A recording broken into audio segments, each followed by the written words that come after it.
First scenario I want to go over is the most simplest one. We're going to jump right into needs analysis here. And what I want to do is a role play on equity protection. We're going to take it from the FEX script. And then what we'll do is in every single one of these scenarios, we'll have a mortgage. And every single one of these scenarios is around the same age, anywhere from 55 to 65. So a little bit younger for FEX age, but still in that area. But the need for the individual will include a mortgage in every single one of these examples. And then what we'll practice is on how to pivot to an FEX or equity protection product, how to pivot to a term product, and how to pivot to an IUL product. Because two differences and factors that we'll focus on is going to be the health and the budget. So if the health isn't there, we're going to pivot out of term guaranteed, right? Like the hardest product to qualify for. We're going to pivot out of IUL and we're going to end up going equity protection. Now, if the budget isn't there, but the health is there, then we'll kind of determine between term and IUL. If the budget isn't there, term might be a better option, but if the budget is there, we can go with a higher face amount IUL that grows with cash value. It's going to be based off of the script, right? But we're going to have to go off a little bit on the fly. Essentially, we're going to have someone that comes in, we'll say age is 60, but health isn't there and budget may not be there. And so we're going to be able to determine that. I'm going to need the person who's the client to kind of tiptoe around that idea. We're going to go with age FEX, and then I'm going to act like a client who's 60 years old. I'm going to say that I'm married. I'm going to say that I have a mortgage for about 200,000. I'll give you a heads up on all this. But the biggest thing that I want you to pivot into is to be able to handle and understand a little bit about maybe my budget, my health, and then know that we're probably going to go into equity protection. John, who would your beneficiary be for something like this? It'd be my wife, Alina. And how long you guys been married? 25 years now. Damn, what's the secret? Just patience, man, on both ends for sure. I get that. And you guys have any kids? Yeah, but they're all grown now. It's just her and I in the house. Cool. Any grandkids? No, not yet. Okay, cool. I know you mentioned the house. About that house, though, is there a mortgage you got to worry about? Yeah, that's something else I wanted to talk to you about because I know I just retired. I retired a couple years ago after the heart attack. So okay. After that, I want to make sure that if, something happens, she's going to be okay. Oh, it must have been terrifying. Seriously. Have you been all right since? How long ago was the heart attack? About 2 years. It's been good. Everything's good. I feel strong, getting my strength back, but it was definitely tough for a little while, touch and go. Gotcha. Well, God bless. Besides Alina, is there anyone else relying on you for a roof over their head or like food on the table? Anyone at all? Nope. That's it. I gotcha. And, God forbid something were to happen to you, I assume it would be pretty difficult for Alina to operate, the same without your income, right? Yeah, she'll get my retirement benefits. Like she'll still have that, but not as much. I know it gets cut. Yeah, change of lifestyle, right? That's kind of the thing we're trying to avoid with something like this. Just to clarify, just to make sure we're on the same page about everything. Most people, they look into this because they want to make sure that when they pass away, final expenses, but more importantly, other bills, kind of like the mortgage, are going to be taken care of. Is that the same thing you want to look into? Yeah. I want to make sure she doesn't have to change anything just because I'm not around. And then about the mortgage, I don't remember if we went over this, but how much is remaining on the house? 150,000, not much. 150K. And how long have you guys lived there for? About 10 years now. Okay. It was a 30-year mortgage, I assume? Yeah. All right, so you got about 20 years left. Any plans to pay it off sooner than expected? No, just paying as it goes. We got a good rate, not jumping the gun. I got you. And what was like the monthly mortgage payment too? I think it's like $1,750. Okay, $1,750. I got you. All right. And then I know that you're obviously bringing in some level of income currently,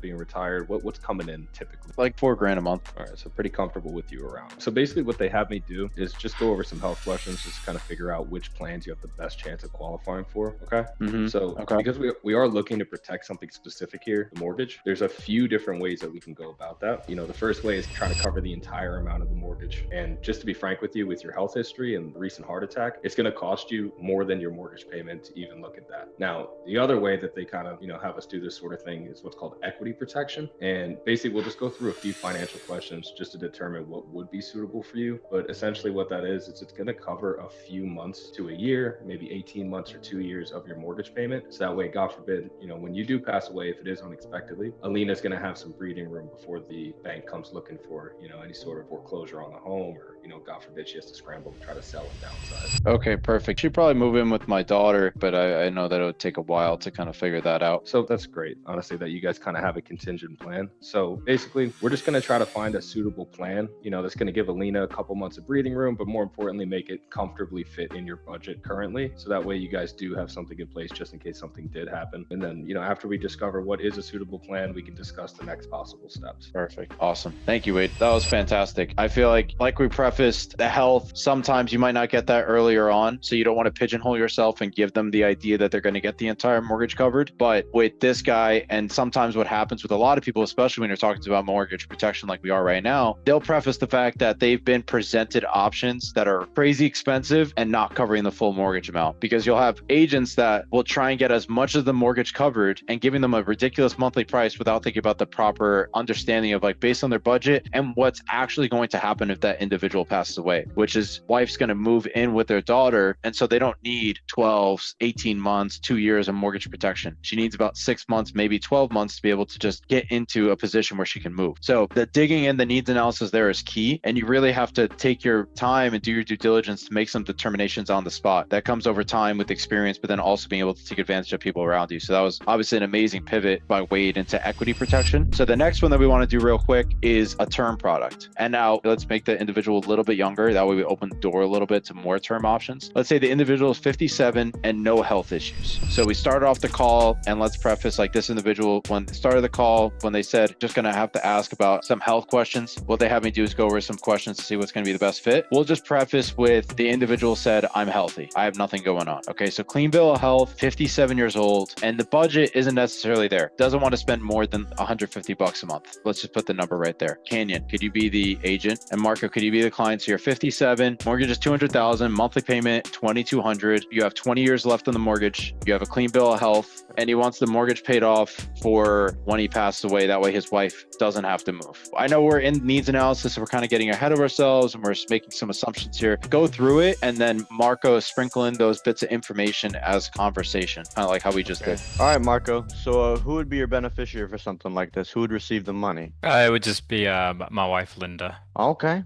How old's your wife? She's 45. Okay. How long have y'all been together for? I've been together for about 15 years now. Okay. Congratulations, man. What's the secret? Thank you. Honestly, I can't even tell you. I'm not sure yet. I just made it here. Okay. And her name was Linda, right? Yes, sir. Do you have any kids, Marco? Yeah, we have 2 boys. Oh, very nice. Okay. Any grandkids yet? No grandkids yet. Okay. Are your kids still in the house? They flew out the coop. Okay. They're off doing their own Very thing nice. now. All right. So it's Yeah. really just the wife that we have to worry about protecting here. And Wait, then yeah. do we still have a mortgage we got to worry about? Yeah, we do. Our main concern is just making sure that Linda is able to keep the home whenever I pass away. Yeah. Okay, perfect. So she's relying on your income for the house then? Right. So God forbid something were to happen to you, I'm assuming it'd be pretty difficult for Linda to operate without your income? Yeah. Perfect. Alrighty, and then how much did we have left on the mortgage? I had about 200,000 left on it. Okay, alright. And then just to clarify, to make sure we're on the same page with everything, most people look into this because they want to make sure when they pass away, final expenses along with other bills are taken care of. Is that kind of what you were looking into? Yeah, just want to make sure she's able to get the home. I know that right now the boys have been scattered around. One of Okay. them isn't in the country. Other one lives in another state, starting their own family. So Linda's probably going to just potentially stay in the home herself. So I just want to make sure Okay. she doesn't have to worry about that, at least having a roof Yeah, over of her head. course. Yeah, of course. That's the last thing we want to worry about, right? Right. Okay. And then what they have me do is just go over some health questions just to find out what you have the best chance of qualifying for, okay? And then after that, we're just going to go through financial questions as well just to see what would be a better fit for you, okay? All right. All right, perfect. I mean, pretty straightforward. Very cool. Kind of like ideal scenario for mortgage protection. That's like the preconceived notion that we'll have most of the time, is that covering for a spouse or the kids, entire mortgage is ideally going to be paid off, plus some expenses if needed, other debts, including like cars and loans and whatnot. But that was like spot on. I wanted to touch on that. Something that I like to do, especially if you have a contender, like somebody who's young enough, healthy enough, and they're still working, they're more likely going to have enough budget to be able to work with things. So if you get that pre-notion, I think it's worth doing the extra digging. I always like to ask about any other debts besides the mortgage if we're already on that line. Most people also want to make sure that, when you pass away, all the immediate debts that get passed on to your wife, they're taken care of as well. Most people have credit card debt. We have any auto loans. What's your situation? You have any credit card debt accumulated? And then you go one by one. All right, what about the cars? Any cars? Okay. Any medical bills? Any other debts that might fall upon her if you were to pass away? And then I'll write each one down and you'll keep track. And it's a great way, if you decide what the budget is and it makes sense, you can pitch that into bigger amounts of coverage. And this is how you get the bigger deals. You can throw big numbers around, but they might be like, oh, I don't need that. But if you do the needs analysis right, you dig deep before even pitching. Now, when we're talking about bigger numbers, all of a sudden it makes sense. Just something to keep in mind. I like to ask about Amazing. investments as well, like 401k, Roth, Yes. things like that as well. Just to, because when you make them think, like, if they don't have any of that stuff, they're like, okay, so then what am I supposed to do then if I don't have any leftover money or whatever the case may be? I mean, that's a question we have added now, right? We do have it added. It's under financial suitability, combining a little bit of medical, a little bit of financial, all into this one example, and that's to really get us in a position where we can then like almost expedite the process for the sake of role playing today. But yeah, those are all like spot on points. I think they're all super valuable, especially the 401k, Roth IRA. I've been on the phone with people, and I think we all have, where you might get to that question. Sometimes you'll get an answer that surprises you. I had a client once that I think her husband had passed away, and her husband combined had like $900,000 in their 401k. We ended up determining that there wasn't really a product or something on the table that could make sense for her because she was just very liquid. In terms of protection, there wasn't something necessarily there, no one relying on her per se. And then to your point, Kenyon, as well, when asking that question, if you get an answer like nothing, and it's like, okay, so you have no rainy day fund, you have no 401k, you have no Roth IRA, you have nothing protecting you if something, God forbid, were to hit you tomorrow, like a crazy expense. Nope, nothing. Okay. And then that's where you reiterate and you kind of pre-close and you say, okay, so it's pretty important that we get something like this in place then for your wife, right? Oh yeah, definitely. Solidify another reason as to why they're doing what they're doing with you today. Those were amazing examples. What we'll do is we'll save next week's needs analysis to do a IUL. We'll take a little bit more time to do that one. Let's break off into rooms as usual. I'll try and change up the rooms a little bit. That way people can see different ways of handling objections, different smoke screens. We'll break up into different rooms, and then we'll pivot and try and do an example if we can, one of equity protection and one of term. Just practice going on those. And then feel free to throw in some objections, some pushback, things that you might not be pleased with going with the equity protection route and how to handle that. Tomorrow we'll build off of that and continue through like a proper presentation of the full product.